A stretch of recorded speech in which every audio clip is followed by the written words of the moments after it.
Então, vou me apresentar aqui rapidamente para quem não me conhece. Meu nome é Karine Petri, eu sou médica otorrinolaringologista com atuação na área da medicina do sono.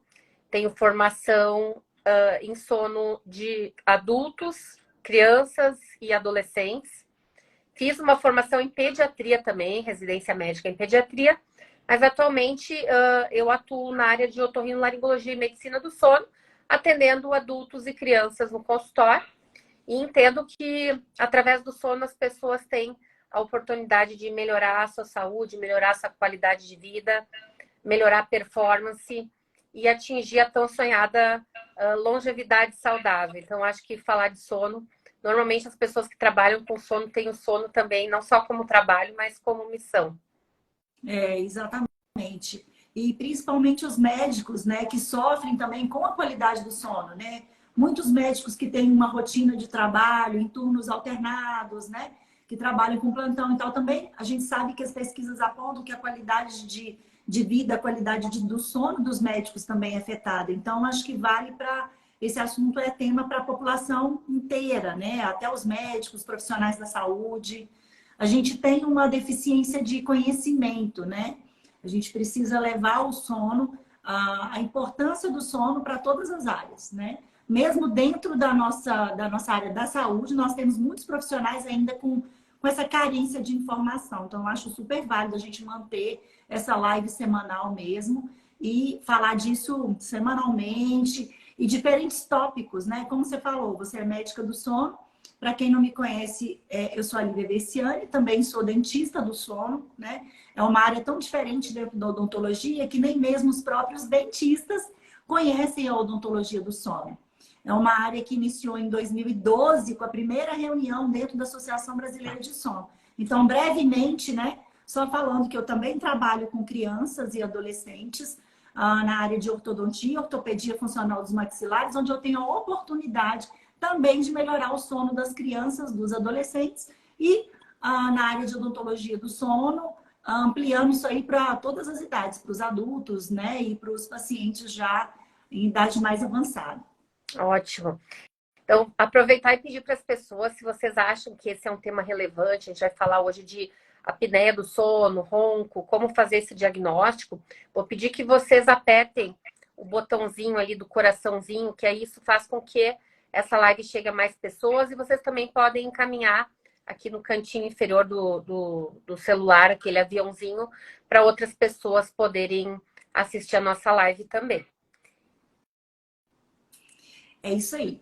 Vamos lá, doutora Karine. Então, eu gostaria, assim, de começar, né, falando um pouquinho, antes da gente entrar no próprio diagnóstico, eu quero muito falar de polissonografia hoje, é um assunto que os próprios colegas da odontologia querem entender um pouquinho mais. A gente sabe que na live tem pessoas interessadas em se tratar, né, ou em oferecer informação para um marido, para a esposa, para o parente que ronca, às vezes os pais, mas nós também temos os dentistas, colegas que querem entender um pouquinho desse diagnóstico, né? É uma pergunta muito comum, saber que tipo de polissonografia que o dentista pode pedir, qual polissonografia é recomendada para que tipo de paciente, né? Mas antes disso, fala um pouquinho da importância de dormir bem e o quanto a apneia do sono pode prejudicar a nossa qualidade de vida, né? Onde é que a apneia pega mesmo? O que é perigoso, né? Para a gente, para o indivíduo que tem apneia do sono. Bom, hoje em dia a gente sabe que o sono é um fator regulador da nossa saúde, né? Eu digo que é o grande maestro da nossa saúde, é o sono. A pessoa pode fazer atividade física, pode ter uma alimentação excelente, mas se ela não dormir bem, por si só, tanto em número de horas quanto em termos de qualidade de sono, ela vai ter um aumento, por exemplo, do risco cardiovascular. Tanto isso é verdade que o sono entrou como um fator, né, dos 8 fatores que a Associação Americana de Cardiologia considera como fatores de risco para problemas cardiovasculares. E não só para o coração, o sono é importantíssimo para o cérebro se recompor, para haver uma limpeza do cérebro. Essa limpeza ocorre somente durante o sono profundo. Então, isso é extremamente importante para a parte de aprendizado, para a parte da memória, para a questão de saúde mental, O sono é extremamente importante para a parte metabólica. Quando não dormimos bem, temos uma tendência a ganho de peso, uma tendência a aumento da insulina, desenvolvimento de diabetes, regulação do sistema imune, tudo ocorre durante o sono. Então, o que a gente diz que dormir não é um tempo perdido, na verdade, é um investimento na nossa saúde. Mas existe assim uma prevalência gigante de problemas de sono. No Brasil, o que se sabe é que mais de 60% das pessoas têm problema de sono, têm queixas de sono. E em relação à apneia do sono, ela está presente na população brasileira adulta em torno de 33% das pessoas. Ou seja, a cada três pessoas, uma tem apneia do sono, leve, moderada, severa, e diversos graus, né? Uhum. E a gente sabe que a questão da apneia do sono, então, para o pessoal saber o que é a apneia do sono, né? Apneia são pausas que ocorrem na respiração somente durante o sono. Então, a gente pode ter a apneia obstrutiva do sono, que é quando ocorre uma obstrução a nível das vias aéreas superiores, nariz, faringe, garganta, tá? E essa obstrução, ela dura ao menos 10 segundos.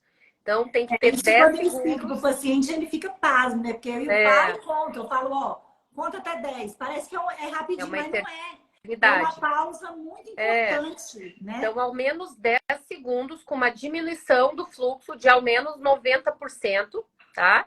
Ou uma redução do fluxo, em que o paciente reduz 30% do fluxo respiratório, com queda de oxigenação.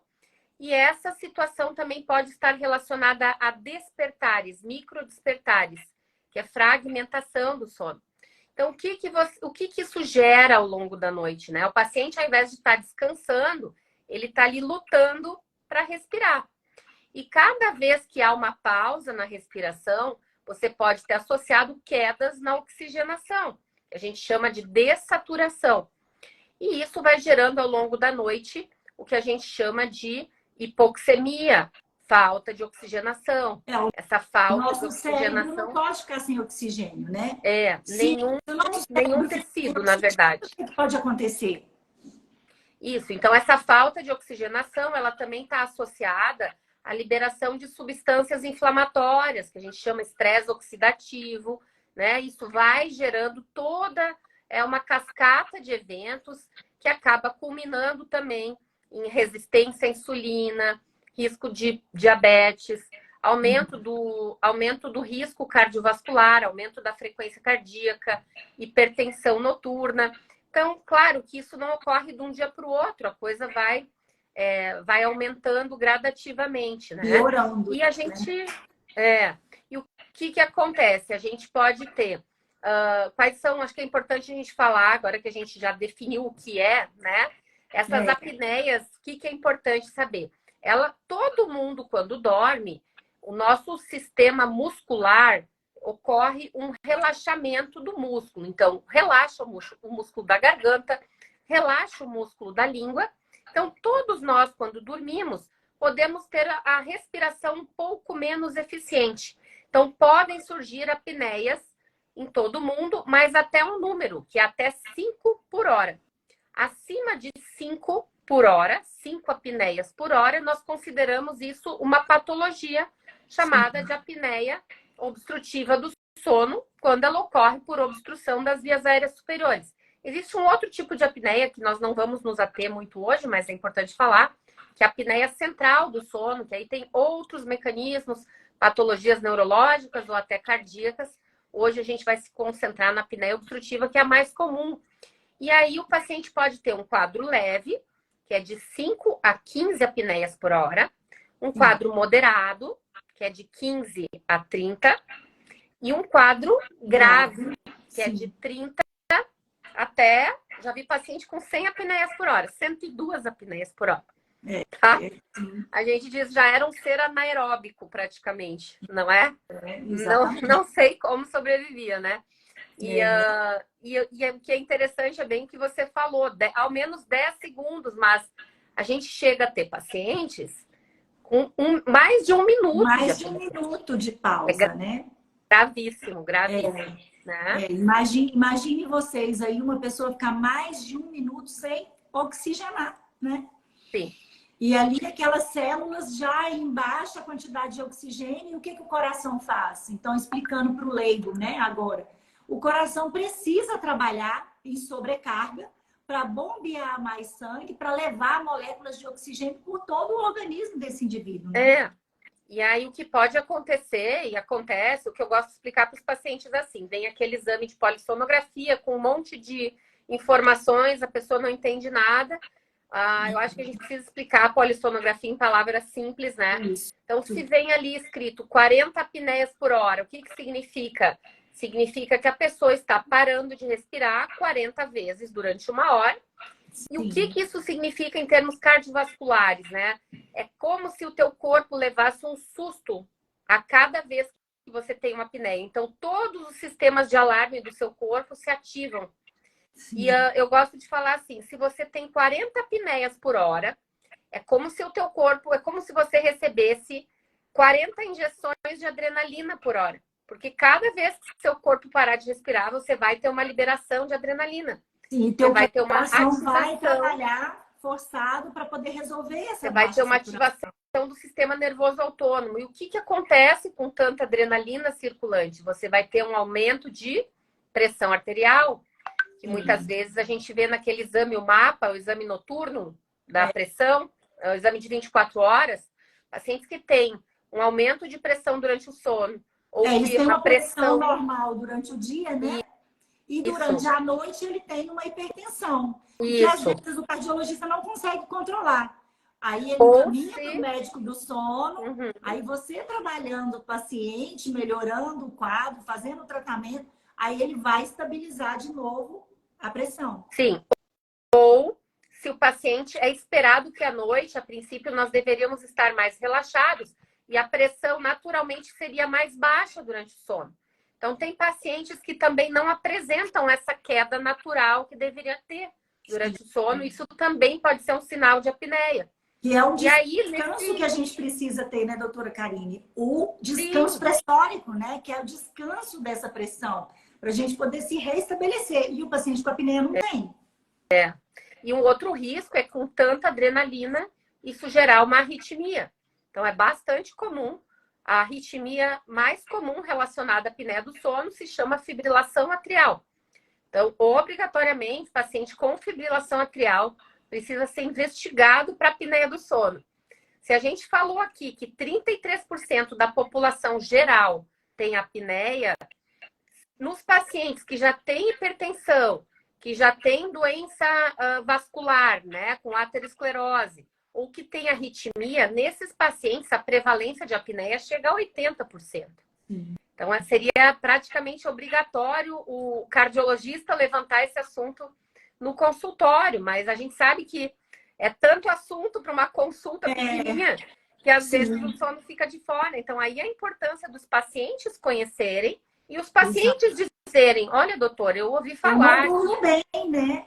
O problema de apneia pode piorar a minha condição. Vamos ver se dá para pedir uma polissonografia, por exemplo.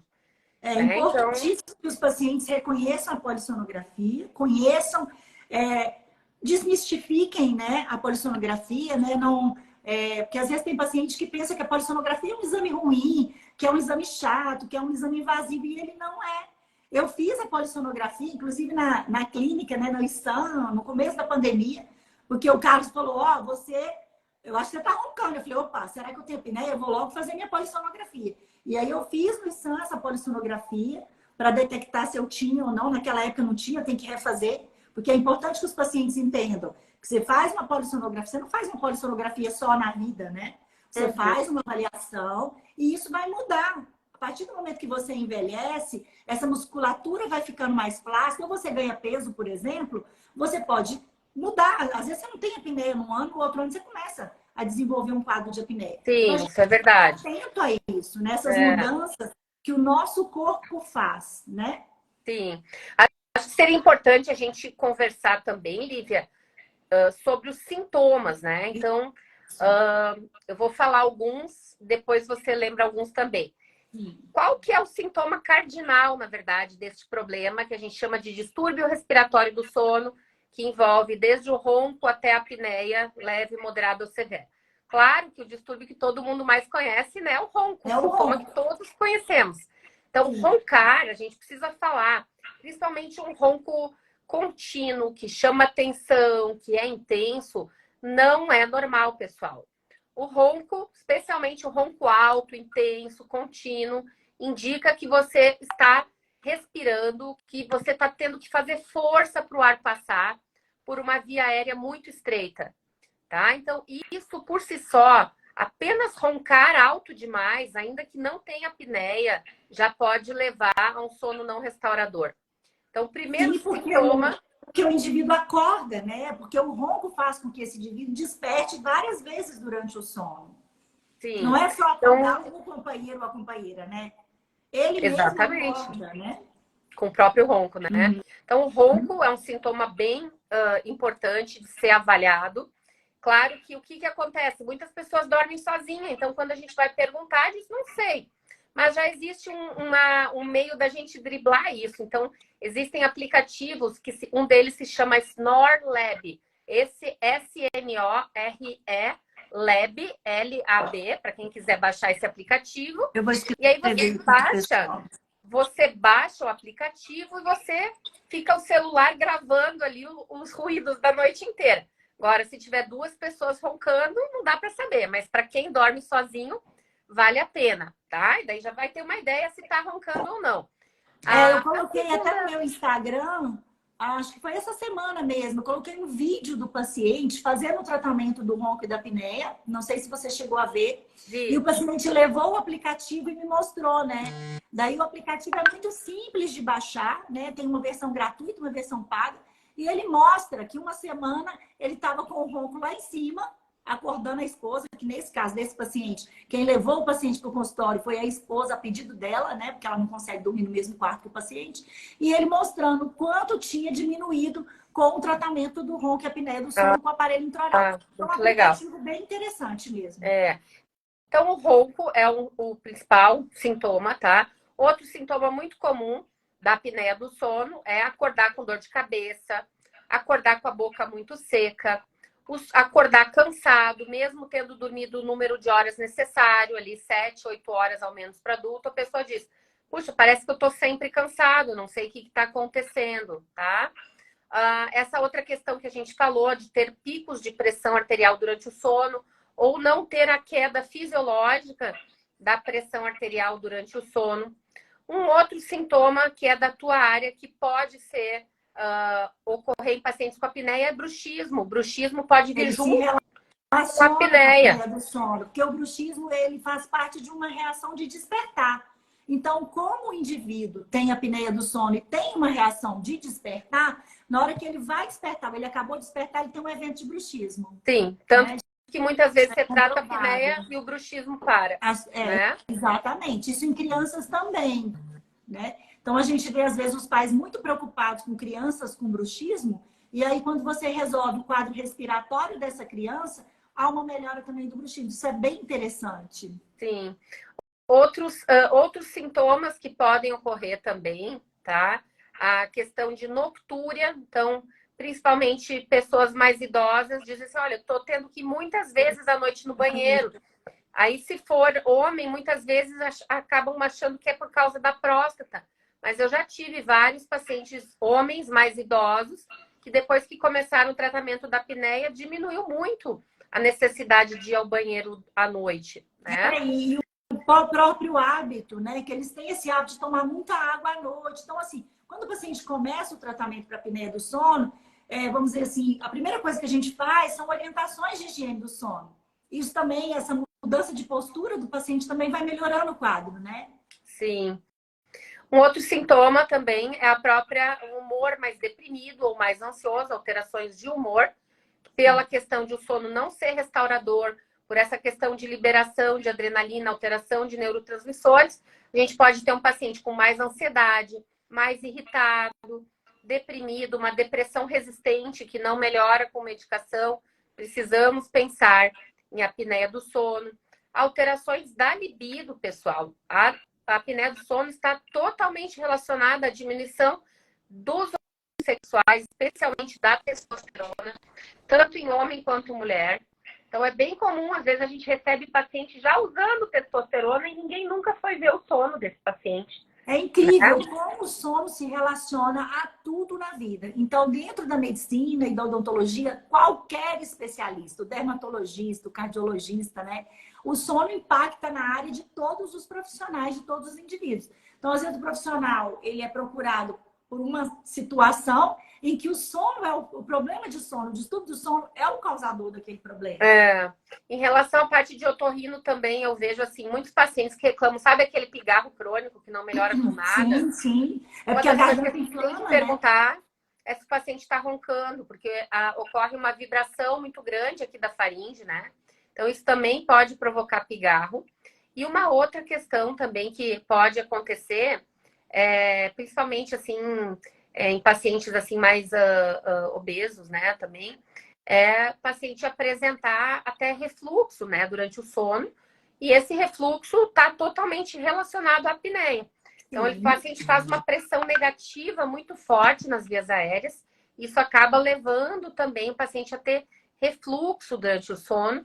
E não necessariamente seja um refluxo, digamos assim, patológico, que ele vai ter que tomar de origem medicação. Às vezes, gástrica. melhorando a apneia e melhorando a questão de higiene do sono, de jantar mais cedo, o refluxo melhora também. Exatamente. Orientações, né? Às vezes orientações simples, mudanças de hábitos já vão fazer com que o paciente melhore esse quadro também, né? Uma coisa interessante de falar, o que eu gosto de dizer assim, ó, a apneia do sono não tem cara, tá? Claro que vai ser mais comum em pacientes obesos, pacientes com pescoço mais curto, mas você pode ter pessoas jovens com apneia, você pode ter idosos com apneia, criança com apneia, gente magra com apneia e obesos. Oclusão também, oclusão ok, com maxila e mandíbula bem posicionada, mas tem um ponto de restrição que é difícil a gente descobrir. Aonde que está tendo aquela via aérea está fechada. Isso, né? E em relação aos fatores de risco, né? Justamente assim, a obesidade é um grande fator de risco. Então, quanto mais peso a pessoa tem, mais chance de ter a apneia do sono, porque, na verdade, assim, a gordura ela pode se depositar em vários tecidos, incluindo no pescoço, na base da língua. Então, isso vai levar a um estreitamento maior. Engorda, né? A língua engorda, né? A gente sabe que a língua também, à medida que também, engorda, na verdade, engorda tudo, né? E existe também até uma inter-relação em relação aos hormônios que estão alterados na obesidade, como a leptina, e o controle desses hormônios sobre o sistema respiratório, né? Sim. Então, obesidade, obstrução nasal, respiração oral, paciente com alteração na mandíbula e na maxila, né? Aqueles pacientes que têm o queixinho mais para trás, mordida tipo 2 e 3, né, Lívia? Que são as que têm mais em relação com a apneia. Mais a relação de classe 2, que a gente fala, que é quando a mandíbula está distante da maxila. Então, a maxila se desenvolveu bem, mas a mandíbula ficou para trás. E a maioria dos pacientes, né, que tem maloclusão, eles têm classe 2. 3% só da população tem classe 3, né? E normalmente paciente classe 3, o que acontece? Ele tem uma mandíbula maior, mas ele tem o terço médio da face mais achatado. Então, ele não desenvolve muito bem a maxila. E a maxila lá atrás da maxila, né, do palato duro, no caso, há um ponto de obstrução também. Então, o paciente classe 2 tem mais apneia, mas o paciente classe 3 também pode ter, porque o terço médio da face é achatado. Então, aquele lá atrás do palato, há um estreitamento dessa via aérea também. Sim. O uso de álcool, uso de medicações que deprimem o sistema nervoso central, benzodiazepínico, relaxante muscular, tá? Pacientes sindrômicos, com alterações genéticas, tudo isso pode ajudar a paciente a ter a apneia do sono. E na mulher, no climatério, após a menopausa, quando começa a haver essa falência ovariana, aumenta a chance da mulher ter apneia do sono. A relação, né, de homem e mulher é a seguinte: a cada 5 homens, 3 têm apneia do sono, e a cada 5 mulheres, 1 tem apneia do sono. Só que quando chega a menopausa, isso mais ou menos se iguala. Né? Então, você pode ter uma mulher ali que está bem de peso, né? Que faz atividade física e ainda assim ela pode ter a apneia do sono. E na mulher tem alguns sintomas um pouquinho diferentes. No homem, você vai ter mais queixa de ronco, mais queixa de engasgo, mais queixa de parar de respirar. Na mulher, o ronco pode ocorrer, mas também pode se apresentar como insônia de manutenção. Ela vai dizer, olha, chega um certo horário de madrugada, eu acordo, não sei por que eu acordo, eu não consigo voltar a dormir. Então, ela acordou, começou a pensar nas coisas que ela já vai fazer no dia seguinte, tudo que a gente tem que pensar. Mas o que fez ela acordar? Muitas vezes foi um despertar relacionado à falta de ar, né? Então, a falta de ar ocasionou o despertar, mas aí ela perde um pouco esse controle, porque o ideal é você tentar não pensar em problemas. A questão é que quando você levanta, vai ao banheiro, tem gente que acende a luz, né? Aí você desperta mais e começa a pensar em coisas que você tem que fazer no outro dia e acabou. Aí a pessoa não dorme mais. Exatamente. Né? E aí, assim, falando um pouquinho, acho que deu pra gente fazer um apanhado geral aqui dos sintomas, né? Mas se alguém tiver alguma dúvida, coloca aqui também. E aí falar um pouquinho ali do diagnóstico, né? Então, primeira coisa é a anamnese, a gente conversar com o paciente. E o certo seria que em toda consulta o médico perguntasse, ao menos para a pessoa, dorme bem, ronca, quantas horas está dormindo, acorda descansado. Então, de sono, quatro perguntinhas básicas. O médico ou o dentista, né? Porque muitas vezes a pessoa ela faz uma relação com o dentista, ela vai no dentista, o mesmo dentista há 20 anos. Então, ele vê aquela pessoa ao longo da vida e o dentista tem uma grande oportunidade de atuar preventivamente na saúde em relação a isso. Uma grande responsabilidade também, né? O que a gente precisa saber? Existe um estudo, tá, que fez uma estimativa que existe cerca de 1 bilhão de pessoas no mundo com apneia do sono. E o que é o problema assim, da apneia? A apneia, o problema é que ela é uma questão que ela não é só do indivíduo. O paciente com apneia ele é um problema para a sociedade. Por quê?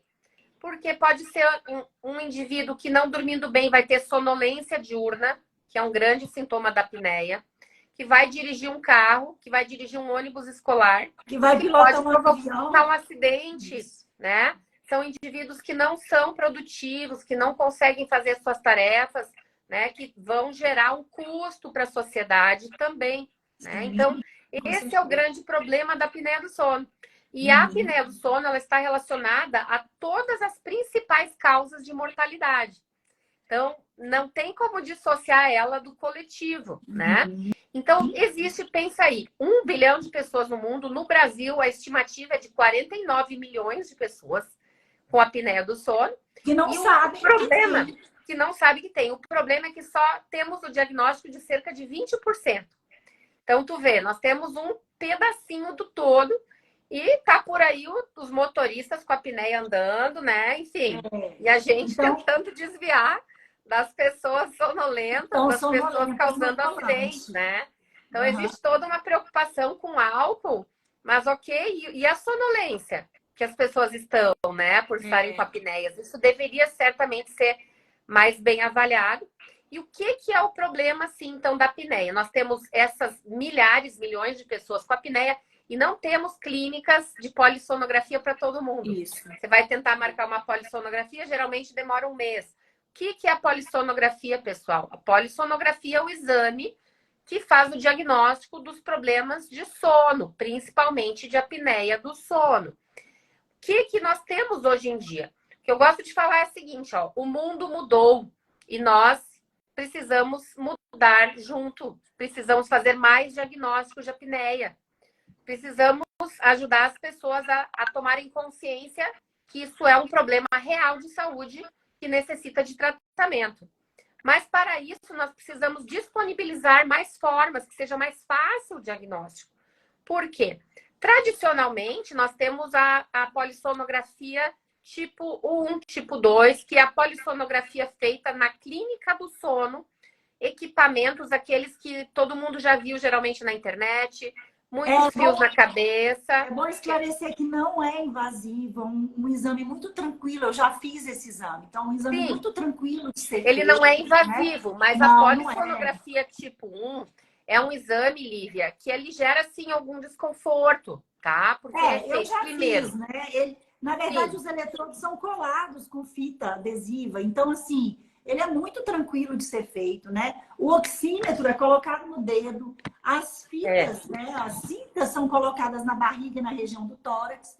Então, assim, na minha opinião, né, de um paciente que foi fazer a polissonografia, ele é um exame, eu não vou falar agradável, claro, porque eu dormi no Mas assim, laboratório. na verdade, tem muitos Mas é pacientes muito que reclamam, tranquilo. tá? Porque é um exame que tem muitos sensores, e especialmente se a pessoa tem junto um pouquinho de insônia, um pouquinho de dificuldade, Sim, aí isso gera, atrapalha assim, um mais. desconforto. O que eu quero dizer aqui? Que nós, atualmente, principalmente após a pandemia, tá? Tem se aceitado muito bem para o diagnóstico da apneia do sono, especificamente esse distúrbio. Não estou falando de outros tantos distúrbios do sono, mas para o problema de apneia do sono, tem se aceitado os exames domiciliares, que Sim, são muito exames mais feitos na práticos. casa do paciente. E temos aí a possibilidade de fazer exames mais da parte respiratória, que são os exames que possibilitam o diagnóstico da apneia do sono. Então, são exames que têm menos canais, Sim, tá? Então, vai ter é, 4 canais ou 2 canais para avaliar respiração, frequência cardíaca, ronco, oxigenação. E com isso, nós conseguimos determinar se o paciente está roncando, se tem apneia, qual é a duração dessa apneia e qual é o nível de dessaturação. E então, com isso, a gente consegue fazer o diagnóstico da apneia obstrutiva do sono, que é o distúrbio mais prevalente dos problemas de sono, e é um dos que a gente mais precisa, então, assim, desse recurso, né, de facilitar o acesso dos pacientes e dos profissionais de saúde. sim, eu vou te citar um exemplo. Semana passada eu atendi um pai de um paciente. O paciente faz tratamento ortodôntico com aparelho invisível e tal. E o pai, eu vi que o pai está acima do peso. E ele falou, poxa, trabalho com sono, eu tô cheio de problemas de sono. Então, aquela conversa ali, normal, ainda não fiz a primeira avaliação. Eu perguntei para ele, ó, a primeira coisa é avaliar como está o seu sono. Ele falou, mas aquele exame eu não vou fazer. Eu falei, olha, você sabia que hoje em dia existem exames mais simplificados. Então, eu quero até mostrar para o paciente o que é um oxímetro. Eu até trouxe aqui para a live para mostrar para o pessoal que um oxímetro ligado a uma plataforma, né? O paciente baixa no celular. Esse chama Biologix. É um O paciente equipamento vai, de poligrafia tipo 4.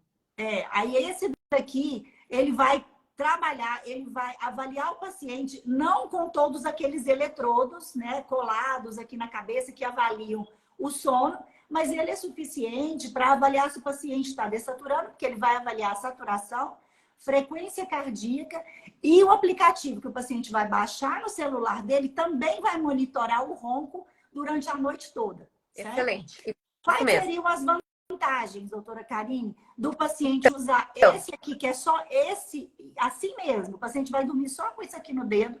Quais seriam as vantagens e desvantagens de uma polissonografia convencional? Então, eu acho importante que o profissional de saúde entenda que ele tem à disposição dele todos os tipos de polissonografia, a do laboratório e a que é feita em casa. Nenhum exame de polissonografia é perfeito, entende? Então, nós temos que entender o que nós estamos buscando, né? Se a gente quer a facilidade do paciente dormir em casa, se é um paciente que tem uma alta chance de ter apneia, que só conversando com ele você já viu que ele tem sonolência diurna, que ele para de respirar durante o sono, porque a mulher dele te contou, que ele ronca muito alto. Na verdade, você quer só uma confirmação, correto? Então, por que não oferecer para esse paciente a possibilidade, olha, você já vai sair daqui hoje com esse equipamento, vai dormir, vai trazer amanhã esse equipamento de volta e nós vamos ter o seu resultado amanhã. Então, isso facilita também, demais o andamento do tratamento. Pelo custo, né? Porque é claro que um laboratório de sono, para o paciente dormir lá, ele tem que disponibilizar aquele leito a noite inteira.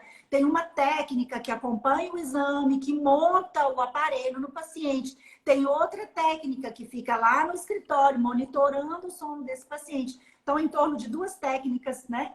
Depois, uma outra técnica para fazer limpar esse exame todo, né? Para fazer o laudo. E o médico para laudar e assinar. Quer dizer, são 4 profissionais, mais a disponibilidade de uma cama para o paciente dormir lá.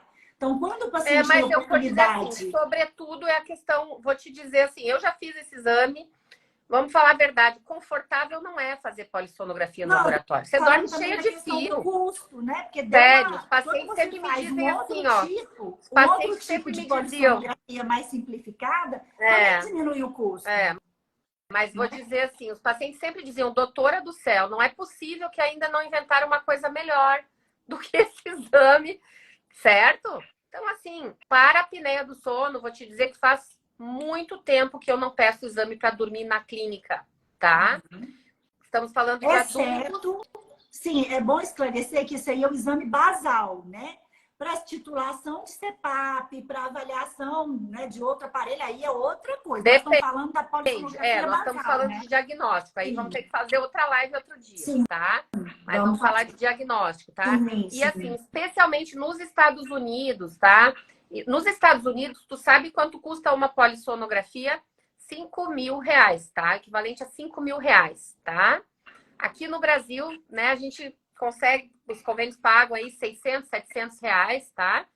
Então, assim, lá se popularizou demais entre os médicos o home sleep testing, que é os testes para dormir em casa. Claro. Ok? Então, aqui no Brasil, a gente precisa abrir mais a cabeça dos profissionais e dos médicos para entender que a apneia do sono, sobretudo, você vai ter a suspeita diagnóstica e você vai escolher o paciente que vai fazer o exame em casa ou na clínica, dependendo do que você está querendo achar. Sim. Então, para a apneia do sono, serve muito bem o exame domiciliar, a apneia obstrutiva do sono. Diferente em crianças, né? Criança é todo um outro contexto, que depois nós podemos conversar também, né, Lívia, um outro dia só sobre a apneia do sono na criança. Vamos falar do diagnóstico de apneia do sono em crianças na próxima live. O que você acha? Isso. Mas em criança ainda não existe consenso em relação à polissonografia domiciliar. Sim. Só serviria como uma triagem, tá? Então, acho que as pessoas precisam entender isso. Hoje em dia, temos equipamentos domiciliares, tá? Tipo 3 e tipo 4. O tipo 4 é esse que a Lívia mostrou, tá? E que o paciente pega o aparelhinho, dorme em casa. Uma outra questão que vem a calhar no exame domiciliar, Lívia, é que existe uma variabilidade da apneia do sono. Numa noite, o paciente pode ter 20 por hora, na outra 10 por hora.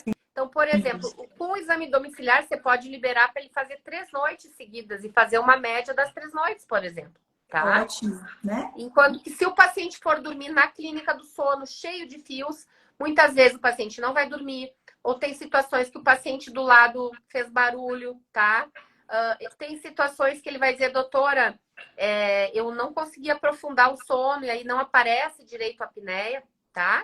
Então, assim, para a apneia do sono, hoje em dia, a gente considera muito bem o exame o exame domiciliar, que tem essa questão da redução do custo, né? Enorme, né? Aí quando eu falei para o paciente, para o pai do paciente, ele falou, opa, agora eu vou fazer. Isso. Porque se é desse jeito é muito mais simples, né? Então, exatamente. Então, muitas vezes você dá que não ia tratar, né? Que está perdendo a oportunidade de perder peso, de resolver, fazer prevenção de problema cardiovascular, e ele está ali com restrição, porque ele não quer fazer a polissonografia. Então, chegou a oportunidade de você indicar polissonografias mais simples e ele vai se motivar agora, né? Muitas vezes a gente dava o pedido e o paciente sumia, né? Porque ele olhava como é que era na internet e dizia, não tem condição, não vou dormir, não vou conseguir dormir, né? Então, assim, o que é importante a gente saber? Primeiramente, assim, a clínica sempre é soberana, né? Sim. Então, assim, os sintomas e a sua hipótese diagnóstica sempre serão soberanos. A polissonografia ela é um exame e, como tal, pode ser falho, pode ter falsos negativos, especialmente, tá? E, então, assim, nem tudo é exato, né? Nem sempre os diagnósticos você vai ter num primeiro exame. Então, se você fez um exame domiciliar e ficou em dúvida, você vai dizer para o paciente, olha, não foi suficiente, vamos fazer o completo, tá? Mas exatamente, exame... tem a oportunidade de ainda fazer o completo, né? Não existe nenhum exame de sono perfeito. A gente precisa escolher as nossas variáveis. O que você tá apto a abrir mão? Você está apto a abrir mão do conforto do paciente para ele dormir lá, para você ter mais gráficos, mais variáveis de coisas que você não precisa ver, né? Sabe que eu vou abrir Sabe que eu vou abrir um adendo aqui para esclarecer o seguinte para o pessoal. é que é muito importante que o paciente ele procure um médico do sono. Porque às vezes ele procura o médico dele e o médico dele não é o médico do sono também. Então o próprio médico fica um pouco ali sem saber muito o que vai fazer. A mesma coisa é o dentista, né? Ele quer fazer um aparelho intraoral, ele quer tirar as dúvidas às vezes com os dentistas. Então hoje a gente tem profissionais que são especializados em sono. É isso que é importante que as pessoas entendam. Eu tô com problema de sono, você vai procurar um médico do sono. Isso. E assim, ó, o que é interessante, aqui uma paciente, uma seguidora aqui perguntou se pode ocorrer em adolescentes. Pode sim, tá? É bem comum, na verdade.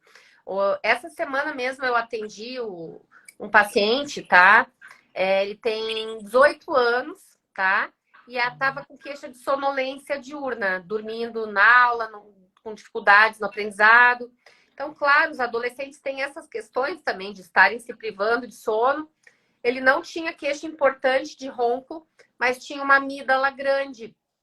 E durante o sono, nesse adolescente, a gente viu 22 apneias por hora, né? Então, a apneia do sono moderada. Então, o adolescente pode ter sim, e isso pode, a sonolência dada pela apneia, ela pode se confundir com esse estado, né? Que a gente sabe que os adolescentes, às vezes, prolongam bastante o sono no fim de semana. Muitas vezes a pessoa acha assim, porque é assim mesmo. Não sei, né? Então, precisa avaliar, especialmente se estiver tendo repercussão em termos de dormir na escola, dificuldades sociais, de socialização, dificuldades de comportamento. É bastante comum. Olha só, eu vi aqui algumas pessoas que relataram, eu tenho insônia, né, de manutenção, dorme até 1 hora, depois acorda. Isso é tão específico, né, que não dá pra gente descobrir agora o que é.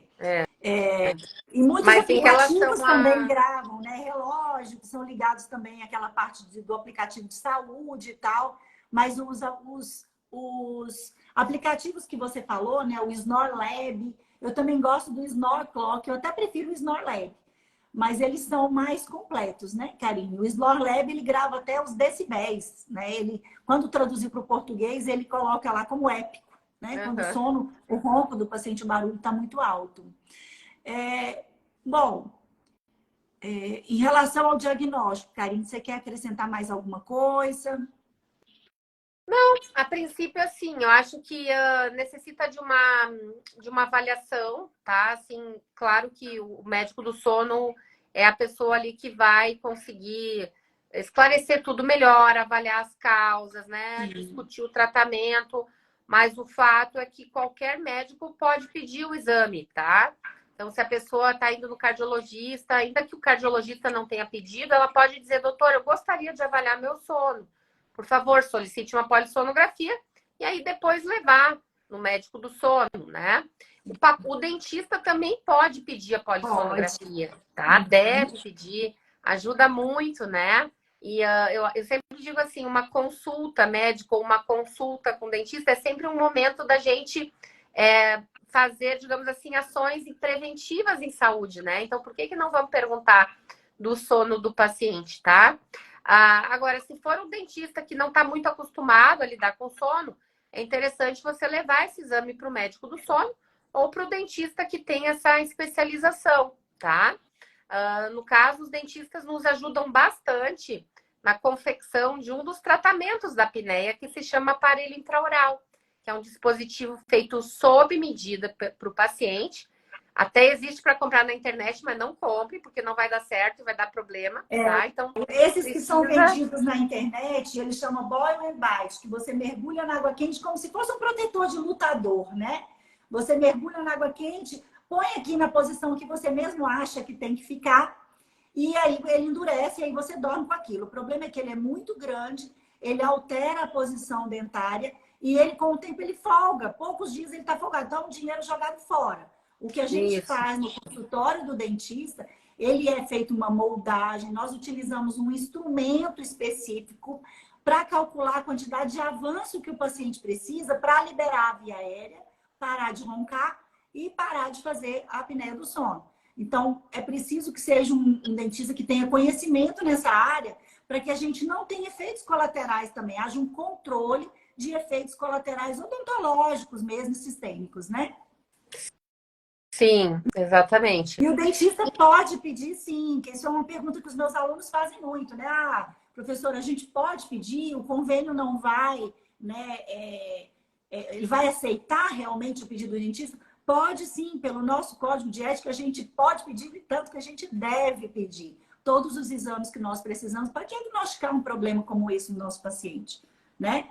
E se você tem dúvidas, o ideal é que você peça o exame e encaminhe para o médico do sono.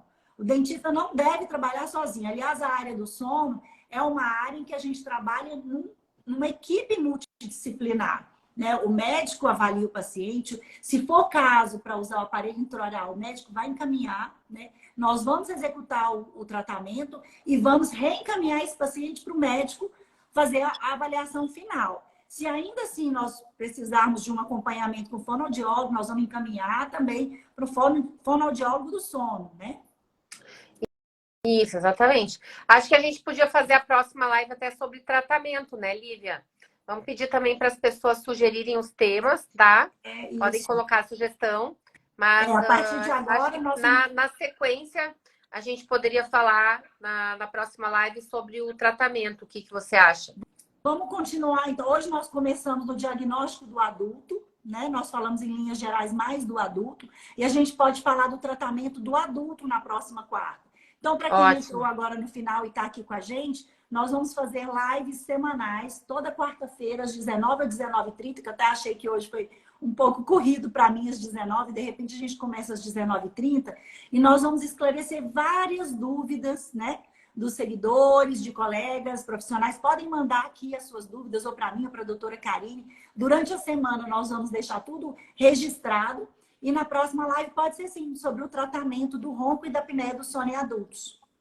Maravilha, então. Pronto. Então, vamos lá.